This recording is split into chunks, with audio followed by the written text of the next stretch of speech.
Okay, welcome back. We're back live here in San Francisco at the AT&T Park for a special CUBE edition of Sports Big Data SV, where we're profiling the use of big data in sports from managing the organization, the team, and fan experience. Our next guest, Dave Kaval, president of the Earthquakes here in San Jose. New stadium, great land grab for you from a technology standpoint, complete clean sheet of paper, great sport. Tell us about what's happening. You got new construction. Give us the quick update on the stadium and what's going on. Well, it's a really exciting time for the organization. We have a $100 million stadium that's coming to life in the middle of Silicon Valley. Couldn't be a more exciting time for soccer as well, with all the fans and interest in the English Premier League, Major League Soccer, and so many of those young fans are really demanding a high technology fan experience. And I feel that we are creating a stadium that's going to provide that for them. So we couldn't be more excited about the stadium. It's going to be done in November, and then we're going to open up the stadium in March of next year with our first game. And it should be just it's 18,000 seats, about 20 suites, 1,000 club seats, great European design. It's got a roof, really good feel to it. Feels like you're in England. Will it be shaking when people are screaming? I don't know if it'll shake. Hopefully it won't shake because it's supposed to be earthquake-proof. But there is going to be a all-standing supporter section in one of the end zones, and that's going to be for our 1906 Ultras, our Casbah, our really hardcore supporters. And they stand and cheer and have tifo and flags and banners and everything through the whole game. So share your vision of what to expect with the new fan experience, the organization. I mean, you got a new stadium that's going to breathe new life into the organization, fan base. What's your vision for the innovation strategy for your organization? Well, we're very much focused on the fan experience and making sure that the technology supports it. We're not into technology just for technology's sake. I don't maybe have the fastest router or switch or whatever. I really don't even care about that. What I care about is creating technology to enable great fan experiences, whether it's someone posting a Vine video or someone actually getting a picture that they post on Facebook. Whatever it is, I want to have the technology infrastructure to support that and create a seamless experience, whether it's in social media, commerce, walking into the stadium with your actual phone as a ticket, or whether it's something related to actually even the performance of the players on the field, seeing their heart rate, seeing their biometric data, things like that really can be a differentiator for our sport. So it sounds like you're going to be creative too, and new experiences. Can you share some of that? Yeah, I mean that's one of the big things with soccer and with our league. We're kind of an upstart league, and so we have to try new things to kind of challenge the MLB or NFL. And so one of the things that we can do is to be more nimble and to try new things and basically innovate with a lot of the things we've done. And we've done that to date. We've done a lot of stuff with Google Glass out of the gate. We were an alpha partner with Google on that, and we got the Glass out there. We actually did our draft this last year in Philadelphia with the Google Glasses, which was a kind of a cool thing, and allowed people to kind of follow myself and the experience of being at the draft table like you were there. And so things like that are really unique and different are things that we're trying to push the envelope with. Talk about, you mentioned it, or you touched on your answer to your first question around just your general philosophy around technology. I mean, we hear a lot about, technology and IT departments, keep the lights on, keep things running, versus innovating. How do you look at the role of technology in running your organization? I see it as an enabler. I see it as something that creates a better fan experience. A third of our fans are millennials. They're folks that are only really connected with mobile on their cell phones. And so you need to make sure that you're creating an environment where they can do a tweet and they can interact and actually have contests and have an experience that's different at our venue, or they'll turn off or they won't be interested.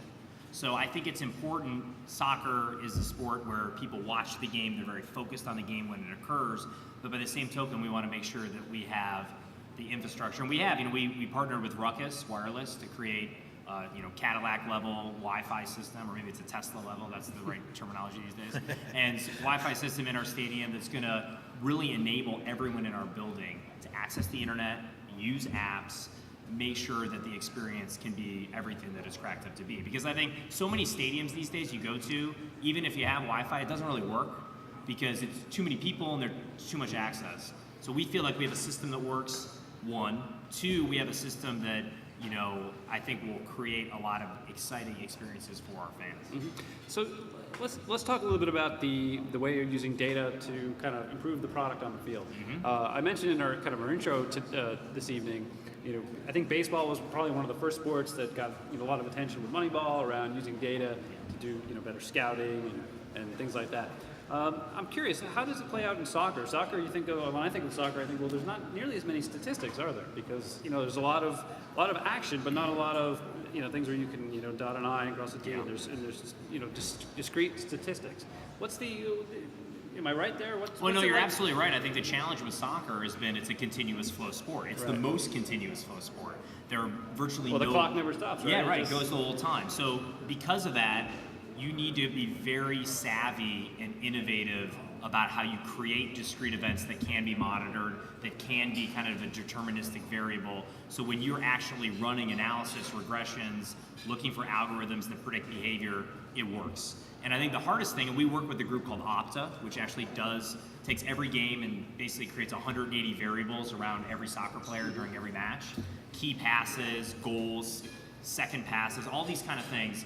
But there's still some subjectivity to it. Because how do you define a key pass? Right. What the hell does that mean? So you worry that even in that, you're injecting some bias that can cloud the results. Now that doesn't mean that we're still not trying to use this data to determine matchups, how to use set pieces. There's certain things that we mine, and we actually do forecasting for the upcoming opponent using these tools. And I don't think everyone does that, but we're trying to use it as best we can to give our coaches and staff a heads up. Well, it's just interesting you kind of touched on what I think is a really important point when it comes to using data. Is it's not just a science; it's an art as well. Yeah. And you need people who understand that.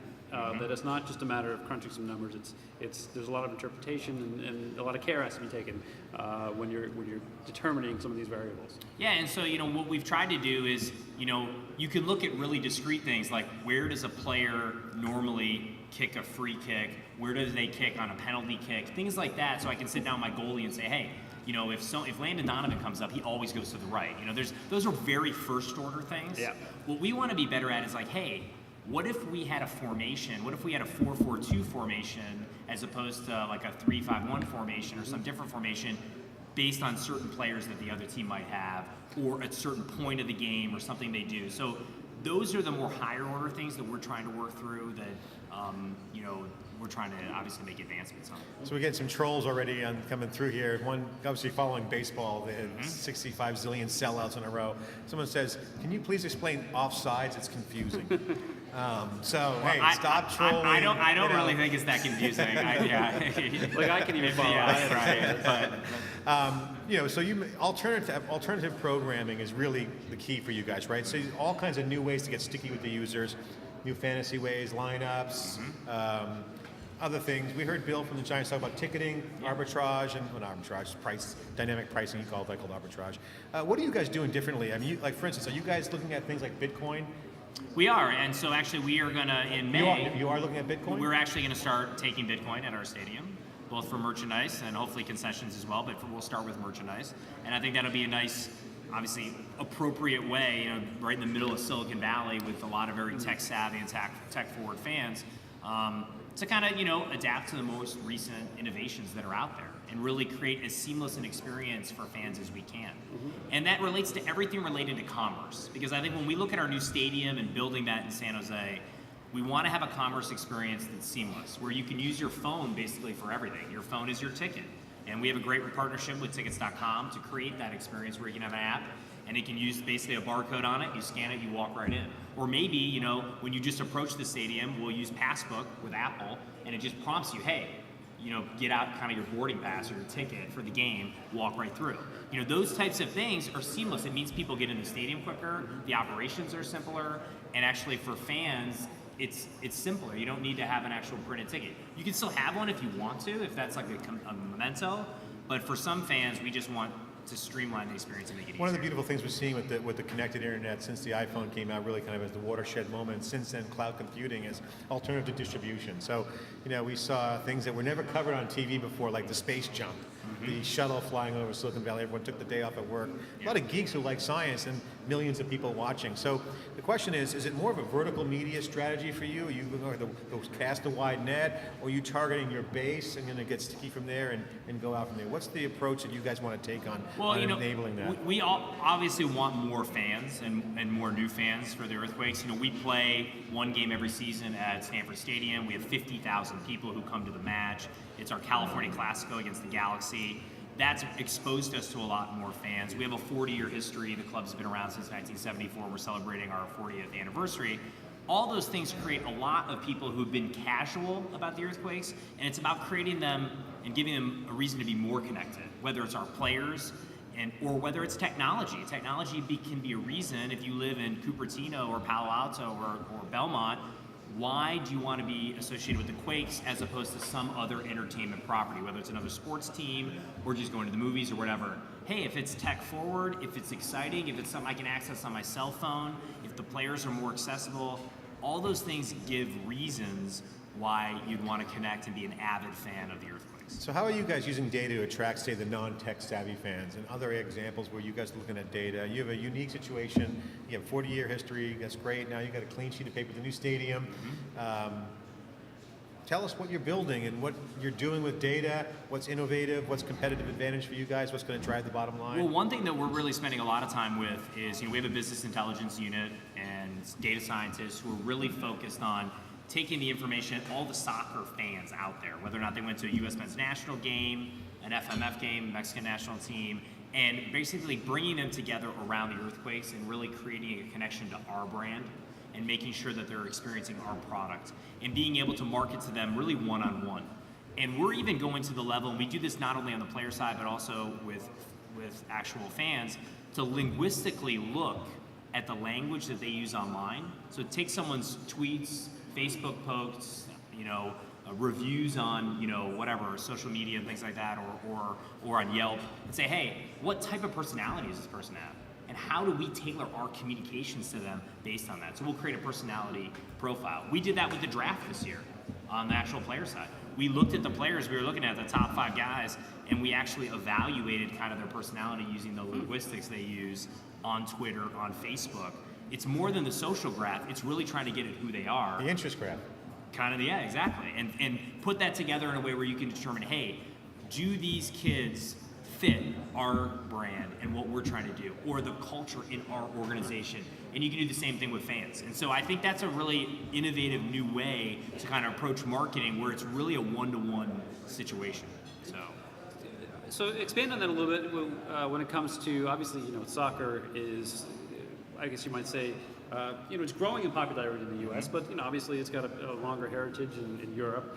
Where do we stand in terms of building that fan base in the U.S., and how are you using technology to kind of create momentum around maybe not just the Earthquakes, maybe the whole league? How are you kind of getting soccer on the radar for American sports fans? Well, our league has done a lot of great things, and I sit on the digital committee and things like that at the league level, really looking at how to connect to the millennials, like Gen Y, even Gen Z, because for the first time ever, and it's kind of appropriate to be here at AT&T Park to say this, when you take people who are basically 12 to 28, that group, for the first time, their interest level in soccer was higher than Major League Baseball. So I think the wave is coming. And I think a lot of times you don't realize, because we're not in a room here with a bunch of kids who are 17, that they really love playing FIFA, and they grew up playing soccer, and they watch, the EPL and La Liga and Serie A, and they're exposed to the international nature of our sport, and their way to connect to that here in America is through MLS. That is a great advantage that we have, and we are just going to focus as much resources as we can to kind of create a lifestyle around it, where someone says, hey, they see me, like I have my Earthquakes jacket on, I'm walking down the street, they know it's like a soccer thing. It's almost like a little bit of an inside handshake deal, So do you get data on the youth soccer? I mean, certainly in Palo Alto, where I live, very popular in the Bay Area. Yes. Again, the youth leagues are exploding, travel teams are, busting out everywhere. What's it like nationally, and do you get that data? Do you source that youth data? Yeah, we get data. We have partnerships with, AYSO, CYSA, all the major organizations. and we actually co-market with them. And for them, we have clinics where our earthquake players are there and teaching them how to play soccer. And we have an academy that goes all the way down to 8-year-olds, where I'm actually trying to find good young talent here in the United States and develop it. We don't have a farm system like baseball does or some of these other things. It's completely vertically integrated into Major League Soccer. And so these academy systems are a way for all these young kids to look up like, hey, you're 12 years old, the kid McKay, who's the best kid in your class, who's the best athlete, he plays in the Earthquakes Academy. That makes you more likely to say, hey, I want to be an Earthquakes fan because he's the best athlete. He's playing for the Earthquakes Academy. That's where all the great kids go. And so that connection at that youth level is very powerful in terms of creating a connection to our sport. And that's happening throughout our league and throughout the United States and Canada. So I heard a rumor that you guys are having a game at Levi's Stadium. This is true. We're having the first game there on August 2nd. We have some folks here from the Niners organization. Yep. We have Doug Garland will be coming on shortly. Awesome. So that's going to be your first game prior to your stadium Well, opening? it's just the first game at Levi's Stadium ever. So basically, we have the inaugural game. Yeah. So we're the guinea pig, I would say. Oh, the So dog. make sure everything or the goes dog okay, marking his territory. all the toilets flush okay, and all that kind of stuff. So. Okay, so I got to ask about your stadium. What is the coolest thing about your stadium that you're most excited about, geek-wise, data, technology? Could be office, team, fan experience. What is some of the cool things? I think the one, I really like the supporters area, which is an all standing area, supporter seat, the only one in North America with all standing, safe standing seats. The other thing that I think is going to be so cool is we have a scoreboard bar, and so this scoreboard bar is the largest exterior bar in North America. 407 linear square feet of bar space. So it'll be the largest in America. You can sit there and look out, it's kind of in the end zone, and watch the game. And you can sit there and be tweeting and being connected to everything that's happening there. And so we're trying to create these neighborhoods at our ballpark, or stadium like a ballpark, where people can have shared experiences, connect to the sport, use technology to do that, whatever it might be for them. And we think that'll create a very powerful fan experience. And that's a destination. Oh yeah, That's a destination. Yeah, you want to be at the largest bar. Of course I meant the bar. 40 I wasn't talking beers about on the tap. stadium. It's going to be amazing, right? So, Let the wife drive home. yeah, exactly. Uber can sponsor. They can drive everybody home. So I want to switch gears just a little bit. Yeah. So you mentioned you've got data scientists on staff. They're doing things with data based on kind of player data. Let's talk a little bit about how you go about building out that kind of staff, that kind of talent. There's a lot of talk out there around the lack of data scientists and people with that kind of analytic skill to really crunch data and make sense of it. They kind of need the business acumen, but also the statistical capabilities, et cetera. How do you go about actually, I guess, both organizing kind of your data talent inside the organization, and how do you go about actually finding these people? Well, we've had the people come to us. So basically, you got these PhDs at Stanford, and they're all into sports, and they're knocking at my door to do a project on players, on what the optimal ticket price should be, on a variety of different variables around what we're trying to accomplish. And so we've really leveraged our location in Silicon Valley and the universities like Stanford, Santa Clara. We currently play on Santa Clara's campus to get really good thought leadership in this area. But I put a guy on top of that group, Richard, who really has good judgment about soccer and about just sports management. Because I think a lot of times if you put someone who's just a strict data scientist, they may not have the judgment, kind of the art part, to make it all work. So you want to balance that out. So you want that give and take happening in that department so we can kind of create algorithms and data that makes sense for what we're trying to accomplish. Okay, well, I guess my final question is, what are you most excited about, and what would you share to the folks watching about your experience dealing with technology? And essentially, it's a new building, it's a new field, it's a new facility. It's like a data center, it can be like a building. Yeah. A lot of tech involved. You've been overseeing it. What would you share as best practices, things you've learned, speed bumps you've hit along the way, and also being a leader with the innovation strategy? Well, I think you need to be open to trying a lot of new things, and I think you need to be prepared to fail, and you need to understand that there's going to be a lot of technologies you try to adopt that might not work, and that's comes with the territory, and you need to be willing to put yourself out there and potentially take those risks when fans could be upset when you launch a product that doesn't work that well, because that's the only way you're going to really use your stadium as almost a laboratory. And so I think that's a really key thing to be successful. I think in terms of overseeing the whole project, I really have seen getting the Wi-Fi right and the connectivity right is critical. If you don't get that right, all the applications and everything you do that sits on top of that will fail. And I think we've all been in stadiums where you can't send a text message. That kind of thing has to end. Yeah, it's really, you don't even want to go. And like, oh, your kids, they're out with their cell phone, they're 14, you can't reach them, meet me at what location. It's totally archaic. And so that problem, going into our stadium, that was the thing we did not want to have. We said, no matter what, we're not going to have that issue. And then we're going to, over time, build the applications on top of the system and infrastructure to be successful. Do you think everyone will be doing a selfie at the I think stadium? so. Yeah, maybe Ellen DeGeneres will come. That'd be fantastic. We'll invite her. Dave, thanks for coming on theCUBE. Really appreciate it. Best of luck. We'll be keeping in touch. We want to follow Thanks. your progress. We'll pop down, see a game. We'll sit at that bar. I'm dying to see it now. You got our attention. That late in the day. Thanks so much for coming on theCUBE. This is a special edition, Sports and Big Data, here live in San Francisco. This is CUBE. We'll be right back with our next guest after this short break.